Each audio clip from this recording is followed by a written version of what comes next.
Hello and welcome to episode 261 of the Epic Film Challenge 2, 1,001 movies you must see before you die. In this video, me and Connie are going to be talking about the 1976 films. 1976, 1975. I can check my phone while I'm doing the intro here very briefly. I'll leave this all in for free. It was released in 1976. My instinct served me well. Taxi Driver. Directed by Martin Scorsese, written by Paul Schrader, and starring as I guess you could call him the titular taxi driver, Robert De Niro, portraying the role of Travis Bickle. This is one of the more notable films of the 70s, I think, certainly in American cinema, and as far as Robert De Niro is concerned, as far as Martin Scorsese is concerned, these two icons of American cinema, I think Taxi Driver is kind of one of the signature key films for both of those people. And it's not hard to see why. I first saw this film about maybe 9-10 years ago for the first time. I thought it was really great. Really enjoyed it. There just isn't really a wrong footing in the film, I don't think. Every scene just is working towards the same goal, which is just pure character study.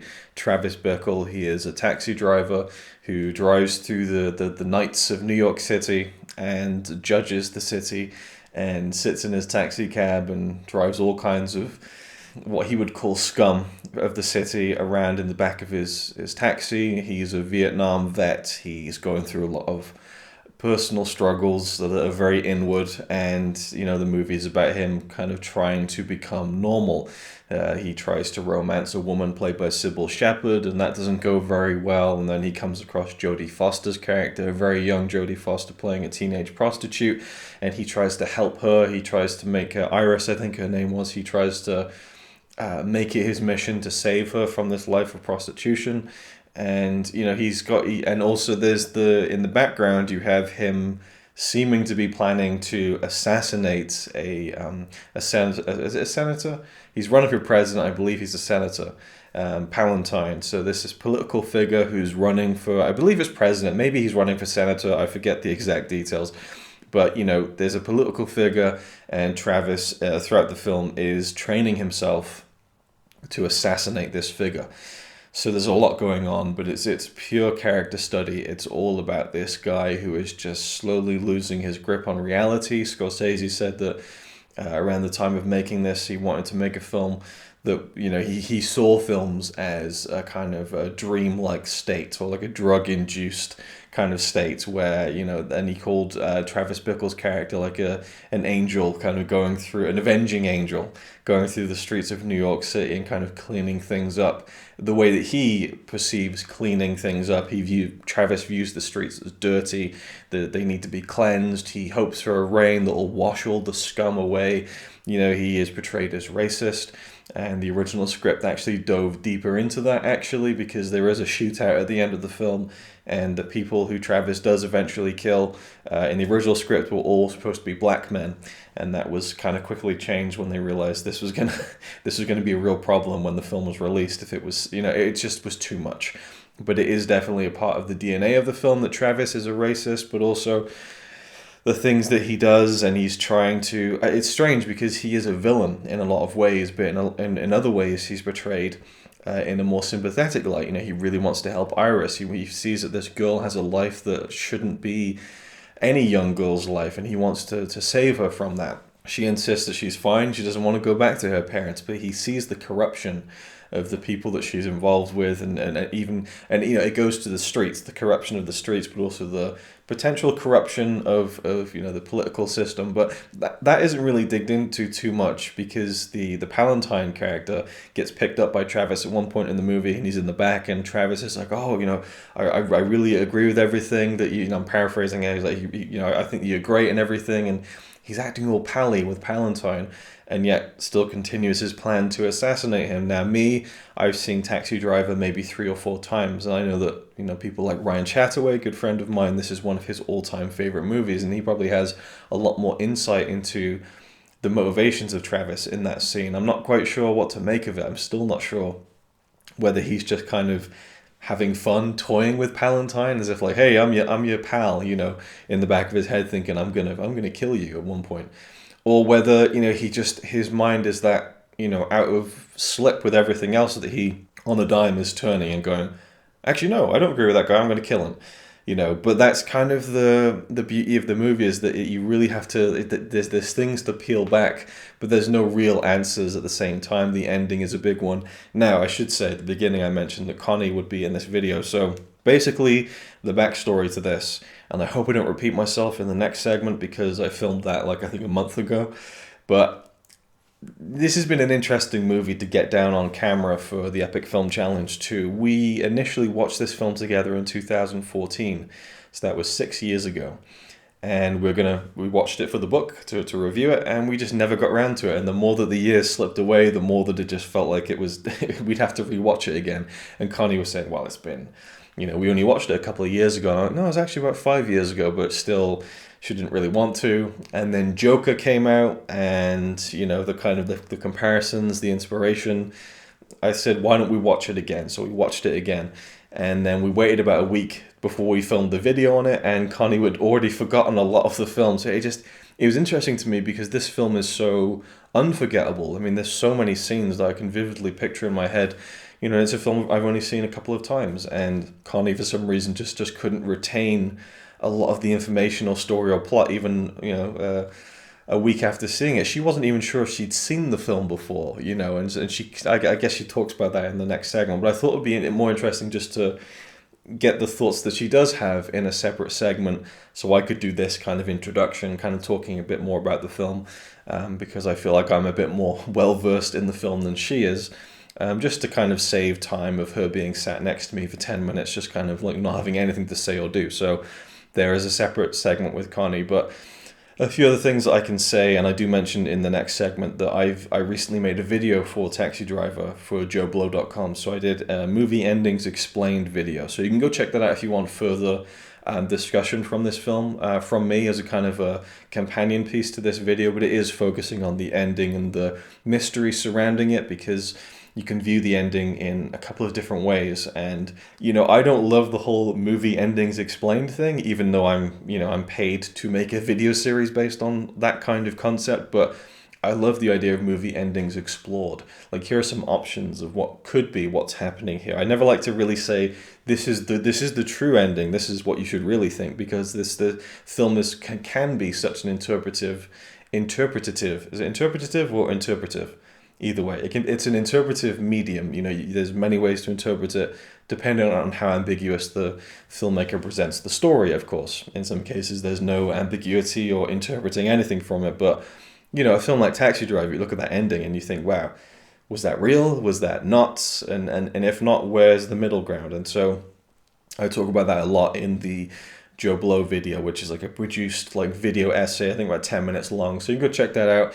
There's some more focused thoughts from me in that video, I think. But otherwise, my thoughts on Taxi Driver, I think it's a phenomenal film. I think Robert De Niro was doing career best work in this film. He had lost weight for the role. I just really believe and buy that Travis Bickle character, even down to the minor details where he'll be talking with, say, Cybil Shephard, and then he'll maybe stumble over his words or something, and it feels very realistic and raw. I also talk about in the next segment with Connie the scene where he's trying to communicate himself with Peter Boyle's character. He's trying to say, I'm not okay, but he doesn't know how to say it. And I think that's the best moment of the whole film for me, because it's such a beautiful piece of acting. I feel the frustration of Travis not being able to unload the weight that he's got on his shoulders, but he wants to. He wants someone to help him, but he just can't do it. So he continues to spiral down, and the chaos just explodes at the end in that final shootout scene, which is it's an eye-opening, jaw-dropping sequence, I think, and the whole film feels so raw and gritty.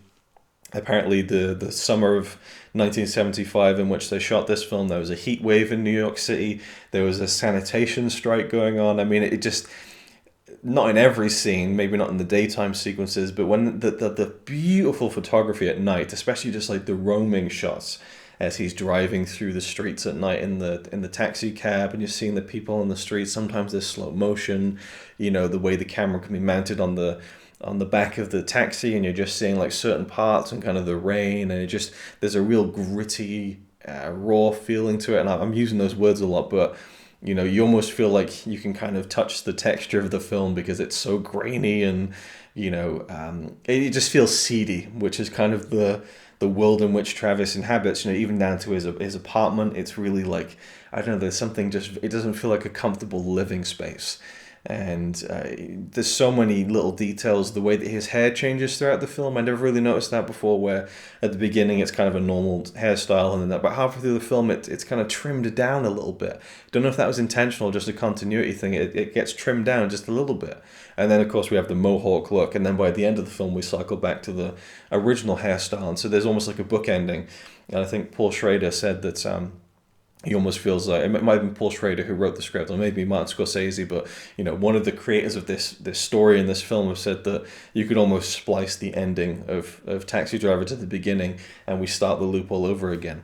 And I go into detail about that sort of thing in the Movie Endings Explained video, so there's another cheap plug for that. But yeah, I'm sure I'll talk about it in the next segment you're about to see, but I think I'll just leave that there for my thoughts. I think it is a phenomenal film. It's not one of my favorites, but every time I watch it, I recognize how brilliant it is, and it is just such a fascinating... It really is a one-man show. Like, I mean, the actors in the film are great, from Albert Brooks to Cybil, Shephard, Jodie Foster, Harvey Keitel, and even the smaller parts are all great, but even an interesting cameo from Martin Scorsese himself. But it really is a one-man show, and there's nothing wrong with that. Robert De Niro, he just, he just nails it. I mean, seeing it for the first time, I would imagine, I can't remember, when I first watched it, how I felt about what was going to happen next, but it builds to a point where you don't know what he's going to do next. And so literally by the final scene, in which some shocking things do happen, everything is off the table. Is that the phrase? There's no kind of I don't know, you're not sure what's going to happen, basically. I kind of lost myself there, but you understand what I'm saying. It's a complete shocker at the end, what goes down, and feasibly it builds you up to a point where you feel like, okay, I wouldn't be surprised by anything at this point. And so you don't know what's going to happen, I think, towards the end as you get to that final sequence, because it's like, it's all building up. The whole film is bubbling. It's like that glass of, what do you put, like a kind of like a tablet in some water, and he's looking at it fizzle and stuff, and it's like that. That is the movie, is that kind of bubbling water. It's like the thing that's bubbling up and it's about to explode, and it continues throughout the film until we get to that final scene. And then you got to kind of wrangle with what that final scene is. Did it really happen? And if it did, and we come to the end of it and everything's okay again, how horrible is that? Or how right is that? I mean, and again, I talk about that in the Movie Endings Explained video, but I think that really makes it the ending, because there's just so much to dig into, and there's so much that I am not aware of, that people like Ryan Chataway, who have watched this film hundreds of times probably, and know all the ins and outs of the production and the behind the scenes, but also just have analyzed it themselves.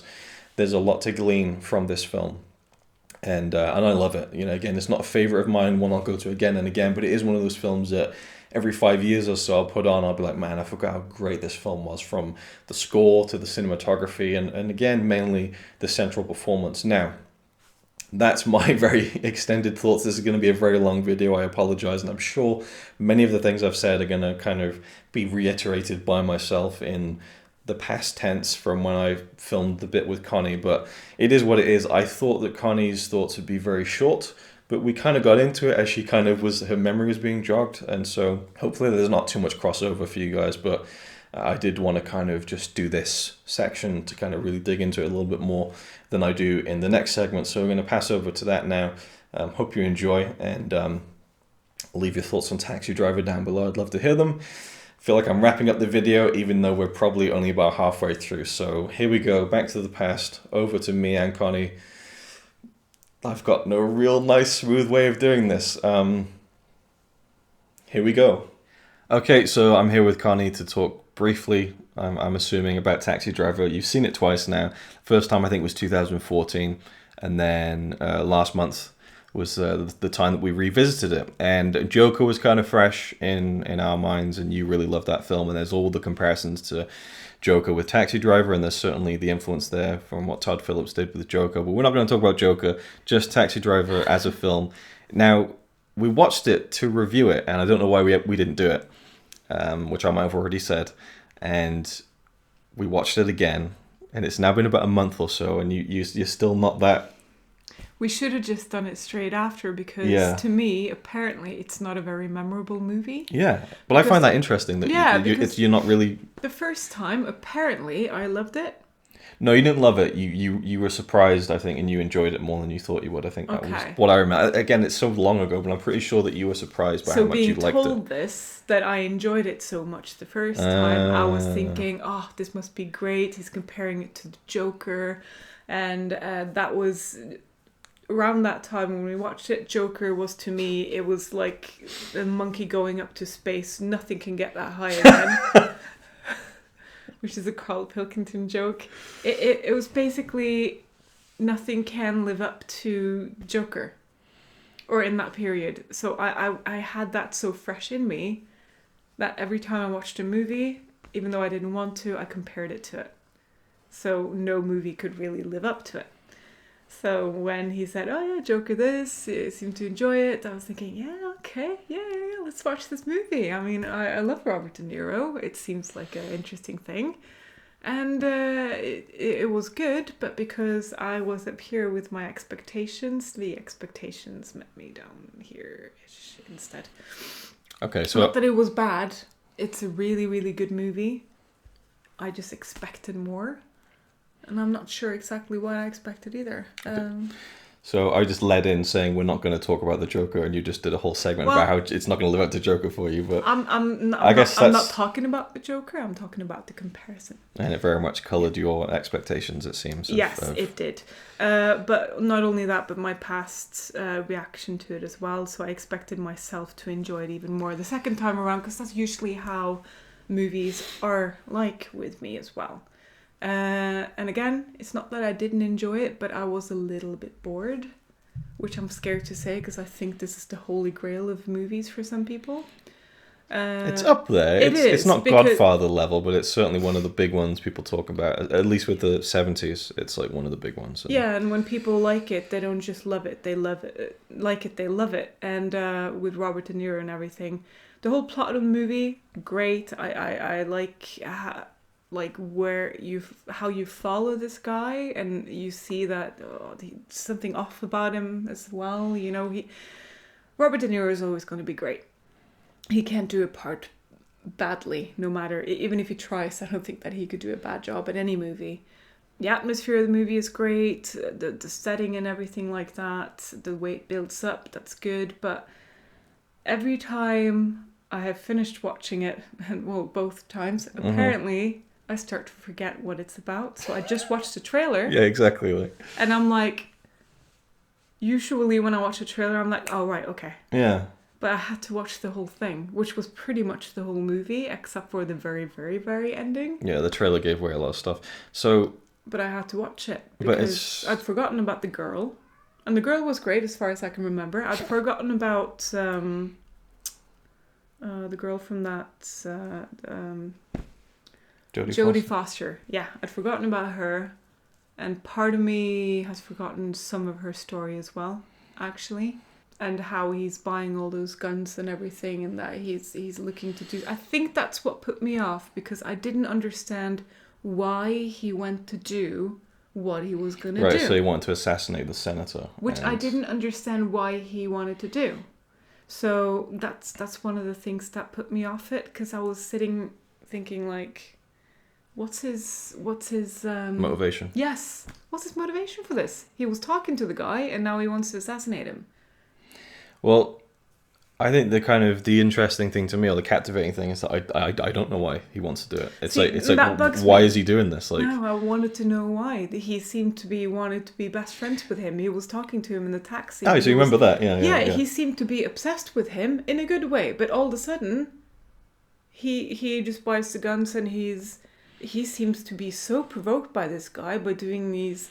You're talking to me. He's talking, or he's thinking about him like he's the enemy. So, what do you think of that scene? I mean, that's one of the most iconic scenes, I think. That's good. Yeah, it's a pretty intense scene, but it's one that gets taken the piss out of a lot, and people mimic it and stuff. Because everybody knows that scene. It's Yeah, just yeah, like, yeah, yeah. here's looking at you, kid. It gets parodied so much that when you actually watch it, you're like, oh, it's actually a really good scene and not like a joke or anything. It's a good scene, but then again, I'm sat there thinking, why is he talking to me? Why is he thinking like that? What did he do? He didn't do anything. He's saying things like he wanted to fix The city. Yeah. Yeah. And Clean Robert up De the Niro city and- wants to clean up the city. So they both want the same thing. If he said, like, no, we want to get rid of all you taxi drivers and you scum. If he said anything to provoke De Niro, I forget his character's name. Travis. Bickle. Travis, then okay, sure. But they had the same...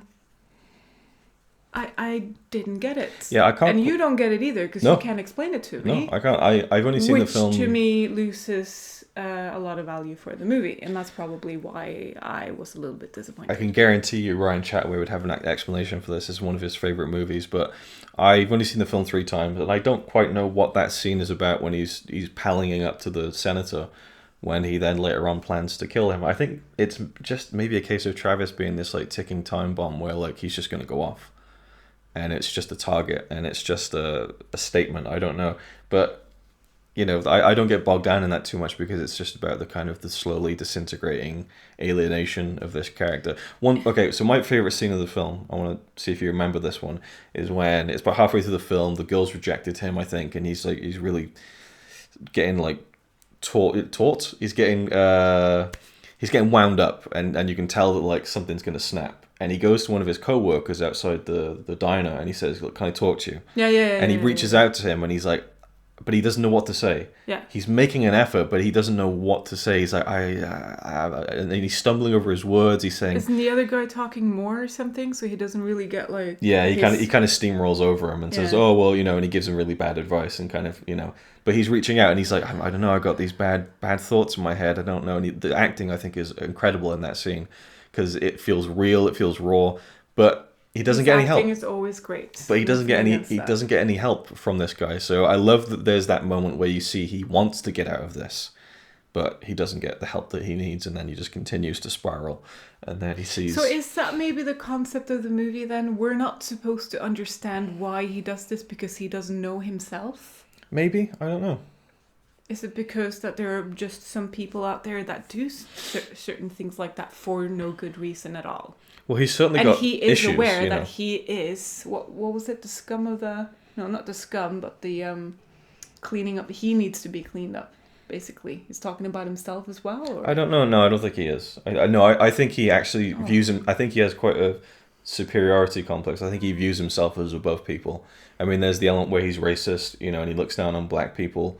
that is there in the film. So I mean, he definitely, I think, sees himself as better as some people. But then, you know, it's a complex film, I think. And watching it loads of times and analysing it would, I think, give you a better appreciation of the film. For me, I don't love it that much to go into that much detail with it. But it is one that I really like. It is a slow film. Yeah. And then there's the ending, which I just did a whole video about the ending for joeblow.com, so go check that out if you want my analysis on the ending. Do you remember the ending? What happens? He goes into the... Yeah, right. So he goes into the brothel, has a big shootout, tries to save the Jodie Foster's character from being, in this life of prostitution. And then, he's been shot through the neck, and he sat there, he does that, pointing the kind of fingers to his head.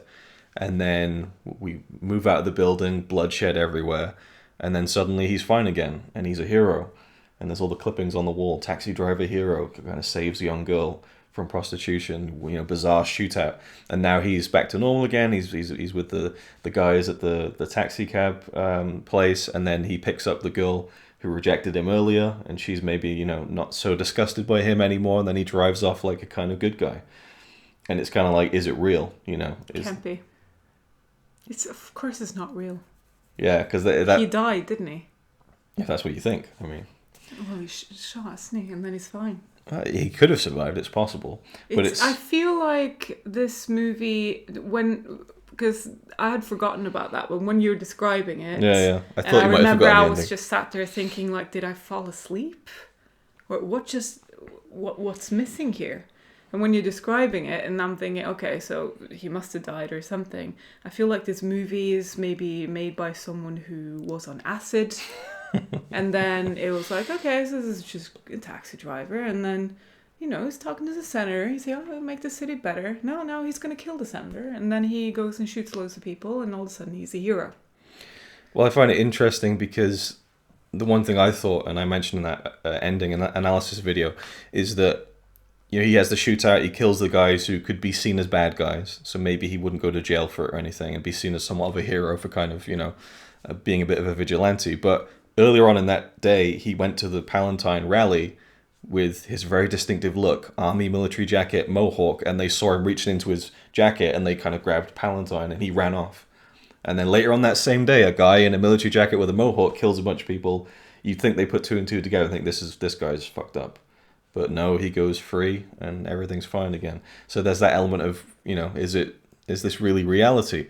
The writer of the movie and Scorsese think that it is real and that he did get away with it.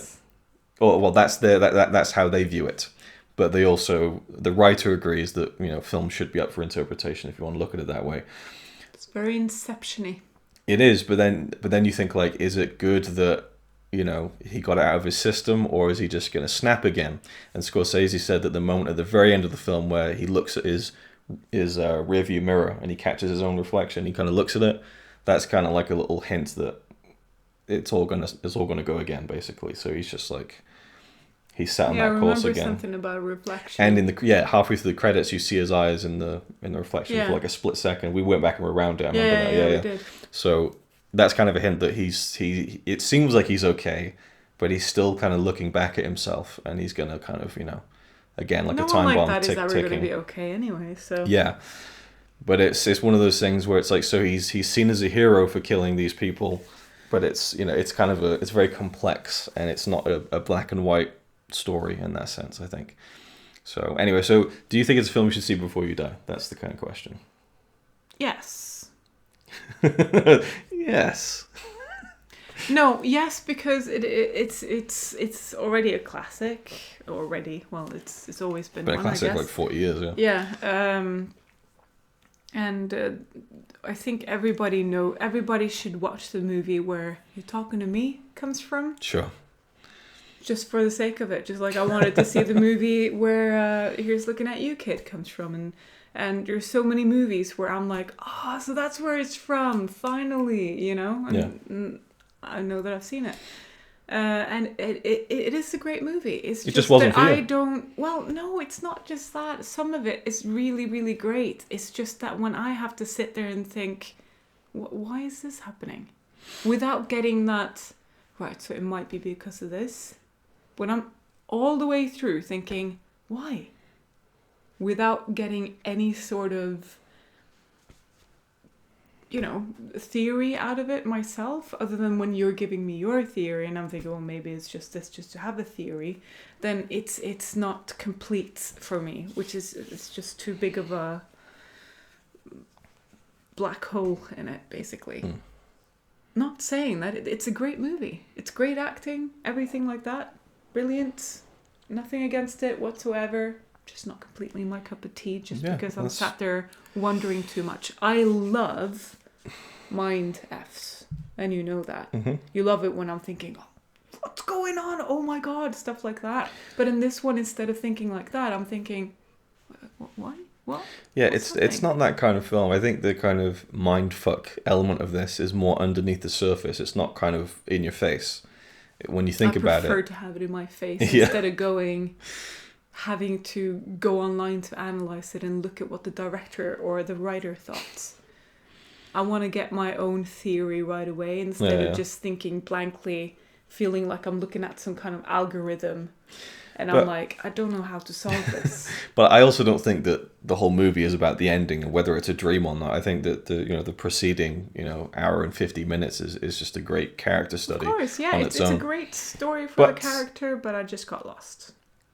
I'm sensing some kind of resistance from you, but I just want you to know that I'm fine with you like not loving the movie. It's a fine thing. I'm talking to the people. I know you're fine. Okay. Yeah. I'm talking to the people out there that might be offended by the fact No, they won't be offended by it. I think people are generally pretty accepting of other opinions for the most part. So in 2020? Maybe not. But I like. It's not like that anymore. It's No one accepts anyone's opinion. It's interesting to me that you saw it twice and you still were struggling to remember aspects of it. But clearly, as we start talking about, you remember things. I remember when you jogging the memory and. But in about 3 months, I would have forgotten it again. Yeah. But then again, when we do reviews, I do remember things more because I actually speak about it out loud. So. Anyway, I mean, I think it's a film you should see before you die for sure. It's a classic. It's not one of my favorite films or anything like that, but it is a film that when I sit down and watch it, I really appreciate it, and I'll probably have talked about that a lot in the opening segment. So we'll leave it there, I think. So thank you for watching, and we'll see you in the next one.